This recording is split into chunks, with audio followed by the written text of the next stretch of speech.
जय हिंद साथियों, स्वागत है आप सभी का आज की इस महत्वपूर्ण क्लास में। इसमें हम चर्चा करने जा रहे हैं कि आखिरकार इंडियन एम्बेसी ने अपने भारतीय नागरिकों को ये आदेश क्यों दिया है कि जो लोग अभी जहाँ पर हैं वो वहीं रहें, घर से बाहर ना निकलें। सूडान के अंदर जो भी लोग हैं वो वहीं पर रहें। आखिरकार क्या चल रहा है सूडान के अंदर, आर्मी और पैरामिलिट्री फोर्सेस वहाँ की आमने सामने क्यों हैं, समझ रहे होंगे आज की इस महत्वपूर्ण क्लास में। चलिए क्लास की शुरुआत करते हैं। ये आप कुछ आर्टिकल्स देख सकते हैं। आर्मी और पैरामिलिट्री फोर्सेस जो हैं सूडान की वो आपस में लड़ रही हैं।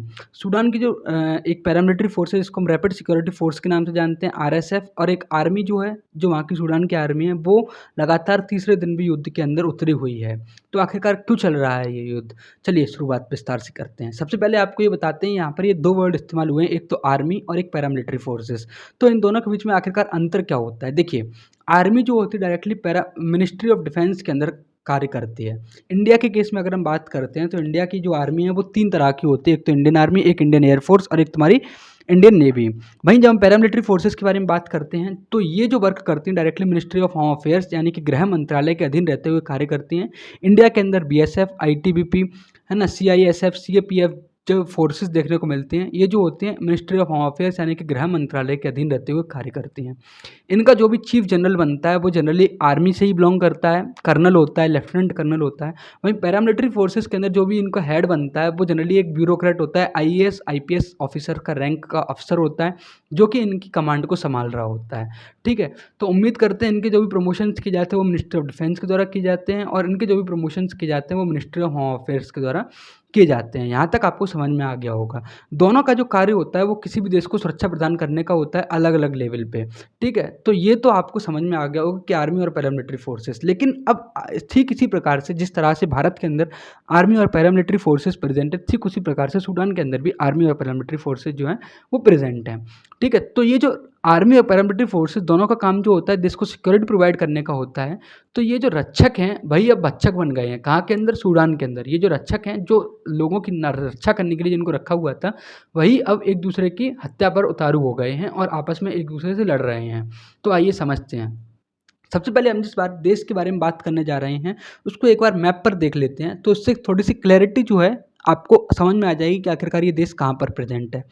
ये आप पोर्शन देख पा रहे हैं, ये आपका एशिया वाला पार्ट हो गया, ये आपका अफ्रीका वाला पार्ट हो गया। ठीक, तो ये अफ्रीका के अंदर एक छोटा सा देश है, इसको हम सूडान के नाम से जानते हैं। इसको हम अफ्रीका के मैप पे आपको दिखाने की कोशिश करते हैं। ये देखिए, ये अफ्रीका का मैप है। अफ्रीका के अंदर ये एक देश है जो कि सिचुएटेड है, सूडान जिसको हम बोलते हैं। सूडान जो है रेड सी से कनेक्ट होता है और ये अपना बॉर्डर शेयर करता है इजिप्ट के साथ, चैड के साथ, साउथ सूडान के साथ, इथोपिया के साथ और इरिट्रिया के साथ। तो ये जो सूडान की जो कैपिटल है खार्तूम, यहाँ पर जो है आर्मी और पैरामिलिट्री फोर्सेज जो हैं वो एक दूसरे के सामने एक दूसरे से लड़ने को उतारू हो गई हैं और एक दूसरे से लड़ रही हैं। आइए समझते हैं। देखिए, ये जो हैं अभी सूडान के अंदर करंटली प्रेसिडेंट के रूप पर कार्य कर रहे हैं और ये मिलिट्री के जनरल भी हैं और प्रेसिडेंट के रूप में भी कार्य कर रहे हैं। इनका नाम है अब्दुल फतह अल बुरहान। अब्दुल फतह अल बुरहान इनका नाम है। और वहीं जब हम इनके बारे में बात कर रहे होते हैं, ये पैरामिलिट्री फोर्सेस के हेड हैं और करंटली सूडान के जो हैं वाइस प्रेसिडेंट के रूप में कार्यरत हैं और कार्य कर रहे हैं सूडान के अंदर। ठीक है, तो इनका नाम जो है, इनका नाम है मोहम्मद हमदान दगालो। इनको हम हेमिदती के नाम से भी जानते हैं।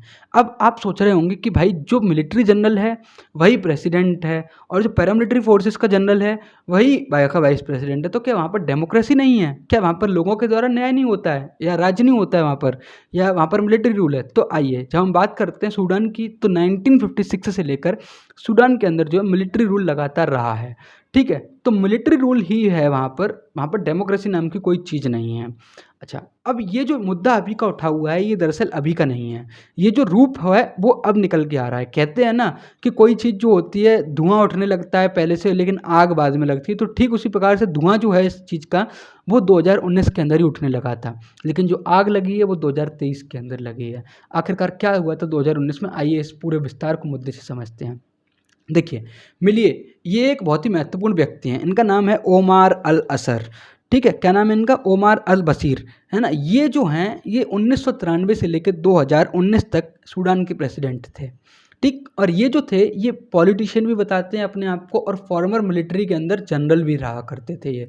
तो इन्होंने क्या किया, 1993 के अंदर जो पहले इनसे थे उनसे इन्होंने पावर छीन ली और मिलिट्री रूल को इस्टेब्लिश किया। जनरली सूडान के अंदर 1956 से लेके अभी तक करंटली 2023 तक मिलिट्री रूल ही इस्टेब्लिश रहा है। ठीक है, तो इनके द्वारा क्या होता है, ये मिलिट्री रूल के अंदर बैठते हैं और पावर में आते हैं, और 1993 से लेकर 2019 तक ये रहते हैं पावर में। तो वहाँ का क्या होता है, सूडान की जनता इनके ऊपर आरोप लगाती है करप्शन चार्जेस के, एलिगेशंस लगते हैं इनके ऊपर कि इन्होंने साफ करप्शन किया है। ये देश के अंदर काफ़ी ज़्यादा नकारात्मकता माहौल फैला रहे हैं, तो वहाँ की जो जनता होती है वो इनका विरोध करने के लिए उतर जाती है।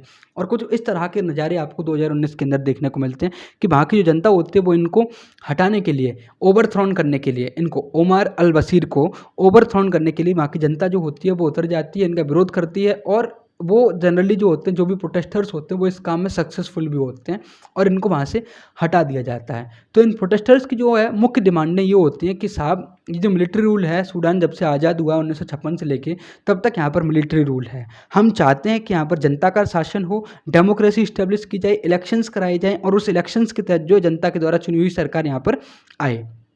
ठीक है, तो जब इनके प्रोटेस्टर्स के बीच में ये डिमांड रखी जाती है तो प्रोटेस्टर्स की डिमांड को कौन सुनता है, मिलिट्री सुनती है, क्योंकि रूल किसका था, अल्टीमेटली मिलिट्री का था।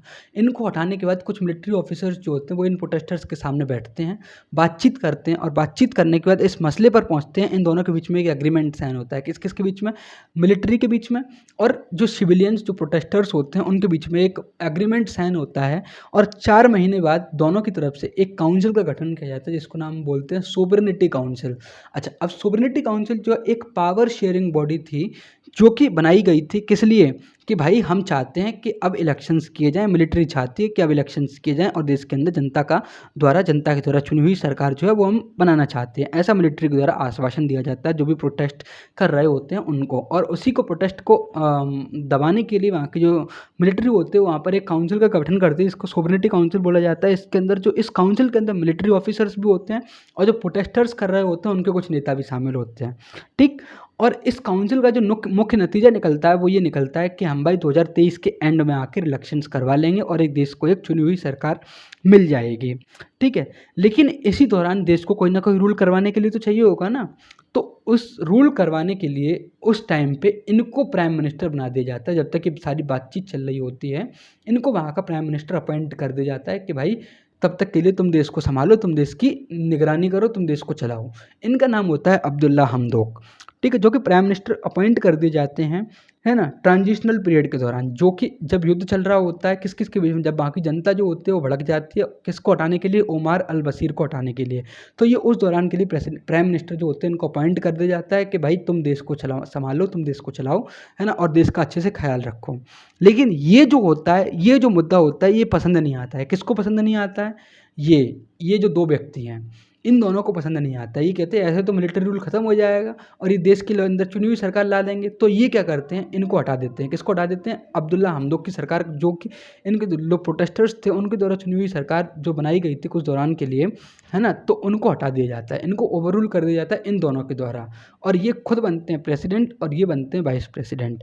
तो जैसे ही ये वाइस प्रेसिडेंट और वाइस प्रेसिडेंट बनते हैं तो यहाँ से इन दोनों के युग की शुरुआत होती है। तो उम्मीद करते हैं ये कहानी आपको यहाँ तक की समझ आई होगी कि आखिरकार ये दोनों कैसे आए थे मिलिट्री रूल के अंदर। अब जब ये आते हैं तो मिलिट्री रूल के अंदर जब ये आते हैं 2019 में इनकी सत्ता बनती है, तो इनके रिलेशंस जो होते हैं स्टार्टिंग में ही सही ख़राब होना स्टार्ट हो जाते हैं, है ना। ख़राब क्यों होना चाहते हैं, क्योंकि ये जो व्यक्ति होता है, जो आरएसएफ का कमांडर होता है दगालो, तो वो क्या करता है, मास लेवल पे रिक्रूटमेंट करना स्टार्ट कर देता है ना। मास लेवल पे रिक्रूटमेंट करने का मतलब क्या है, जो 10,000 की इसकी आरएसएफ रैपिड सिक्योरिटी फोर्स होती है वो आज के समय पर 1 लाख से ज़्यादा लोगों की फ़ौज बन जाती है। तो ये जो होती है ये प्रेसिडेंट को बात समझ में नहीं आती। ये कहता है कि भाई ऐसे तो एक दिन ये हमसे आगे निकल जाएगा, है ना, हमारी पावर को कम कर देगा। तो इसलिए इन दोनों के बीच में लगातार युद्ध होता रहता है, आपसी बहस वगैरह होती रहती है और इन दोनों की कभी बनती नहीं है। तो इसके बाद ये क्या होता है, ये जो प्रेसिडेंट होते हैं ये आरोप लगाते हैं इस आरएसएफ के वाइस प्रेसिडेंट के ऊपर कि भाई तुम्हारी वजह से जो है 120 लोगों की ज़्यादा जान गई है ना, और तुम ह्यूमन राइट्स का वायलेशन कर रहे हो। ऐसे इनके द्वारा आरोप लगाए जाते हैं। ठीक है, अब दरअसल अब मुद्दा क्या निकल के आया है, अब मुद्दा ये निकल के आया है कि जो प्रेसिडेंट साहब हैं, ये वाले जो जिनका नाम है बुरहान करके, है ना? भूषण करके, तो ये चाहते हैं कि भाई जो पैरामिलिट्री फ़ोर्स तुमने 1 लाख की है, तो वो मर्ज हो जाए किसके अंदर? आर्मी के अंदर। यानी कि पैरामिलिट्री फ़ोर्सेस का हम अस्तित्व ख़त्म कर रहे हैं, ठीक है? और जैसे ये आदेश निकालते हैं कि भाई हम पैरामिलिट्री फ़ोर्सेस को मर्ज कर रहे हैं, ये भड़क जाते हैं। कौन? ये रैपिड सिक्योरिटी फ़ोर्स के जो हेड होते हैं, जिनका नाम दगालो होता है या हेमेदती बोलते हैं हम इनको, तो ये भड़क जाते हैं। ये कहते हैं कि भाई ऐसे तो तुम मुझे ख़त्म कर दोगे। ये चाहते हैं कि ये आदेश पारित करते कि भाई हम 2 साल के अंदर जो है तुम्हारा ये ट्रांजिशनल पीरियड जो है 2 साल के अंदर हम रैपिड सिक्योरिटी फ़ोर्स को आर्मी के अंदर मर्ज कर लेंगे। लेकिन ये चाहते हैं कि भाई ऐसा 10 साल के बाद किया जाए, क्योंकि 10 साल बाद हमारा अंत हो जाएगा, हम बूढ़े हो जाएँगे, तो उसके बाद हम शासन कर नहीं पाएँगे, तो उस दौरान उसके बाद तुम करना, तब तक के लिए हमें वाइस प्रेसिडेंट बना रहने दो। तो इसी मुद्दे के अंदर ये दोनों लोग जो हैं वो आपस के अंदर लड़ रहे हैं और इनकी वजह से एक एक्शन लिया जाता है कि जो रैपिड सिक्योरिटी फ़ोर्स होती है, उनको ये पूरे देश के अंदर तैनात कर देते हैं सिक्योरिटी के लिए। तो इससे क्या होता है, आर्मी को डर लगता है कि भाई ये तो हमको हमारी जगह रिप्लेस कर लेंगे, तो आर्मी और पैरामिलिट्री फोर्सेस इस वजह से आमने-सामने भिड़ जाती है और कुछ इस तरह के नज़ारे आपको देखने को मिल जाते हैं कि वहाँ पर आर्मी और पैरामिलिट्री फोर्सेस जो है आमने-सामने भिड़ गई है। उम्मीद करते हैं आपको ये लड़ाई समझ में आई होगी। अब इस लड़ाई हो गई, अब लड़ाई चलने के दौरान अब कई सारे देशों ने इसके मुद्दे के ऊपर बात की और United Nations, USA, UK, European Union, China, Russia सब ने कहा है कि भाई ऐसा है, शांति को अपनाओ, है ना? और नेगोशिएशंस कर लो। यूनाइटेड नेशंस के एक जो जनरल हैं, सेक्रेटरी जनरल जिनका नाम है एंटोनियो गुतेरेस, उन्होंने भी कहा है कि उन्होंने भी दोनों जनरल से बात की और बात करने के बाद उन्होंने ये कहा है कि भाई तुम नेगोशिएशंस बात करो एक दूसरे से, है ना? इस मुद्दे को जल्द से जल्द सुलझाओ, है ना? जल्द से जल्द समझाओ और इस बारे में जल्द से जल्द थोड़ा सा इस मुद्दे को समझो। उम्मीद करते हैं आपको यहाँ तक का सेशन समझ में आया होगा। यदि वीडियो पसंद आई हो तो वीडियो को लाइक कीजिएगा। मिलते हैं आपसे अगली वीडियो के साथ, तब तक के लिए जय हिंद।